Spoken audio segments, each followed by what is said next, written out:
Jeigu norėtumėt pasiūlyti savo jauniesiams lankytojams kažką tai įdomaus arba apskritai tų lankytojų naujų prisitraukti, manau, kad dirbtuvės turi jums pasiūlymą. Tai yra krapštalynas. Krapštalynas yra mažosios kūrybinės dirbtuvės, kaip matote, kilnojamos dirbtuvės, kad jas galima būtų ne tik pernešti nuo vieno stalo ant kito, bet iš vienos bibliotekos, kad jis galėtų nukeliauti į kitą biblioteką. Kas tai yra?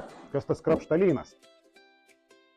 Tai krapštalynas yra, sakykime, išsilankstanti dėžė, kurioje mes prikrovėme įvairiausių medžiagų ir įrankių tam, kad jūsų lankytojai galėtų patenkinti savo kūrybinį poreikį. Tai reiškia, pavyzdžiui, yra medžiaga, pagal kurią galima sukurti kažką jau sugalvoto mūsų arba pačiam sugalvoti kažkokius tai įdomius projektus. Tai yra krapštalynas.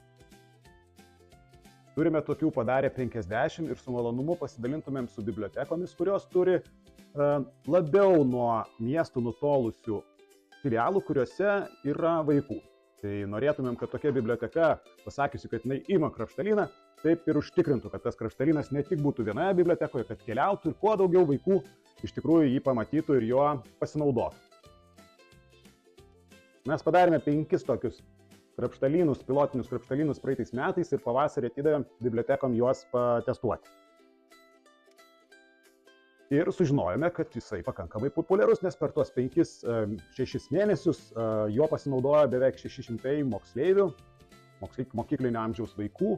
Tai reiškia, pakankamai neblogas rodiklis. Tai tikime, kad tie 50 iš tikrųjų sulauks dar didesnių rezultatų ir norėtumėm juos pakviesti būtent jūs tokį krapštalyną apsiimti, globoti. O kaip tai padaryti, tai greičiausiai sužinosite prie šito laiško prisegtose metodikose. Ir reikės tik tai išreikšti norą ir parašyti greičiausiai mums laišką arba užpildyti tam tikrą formą.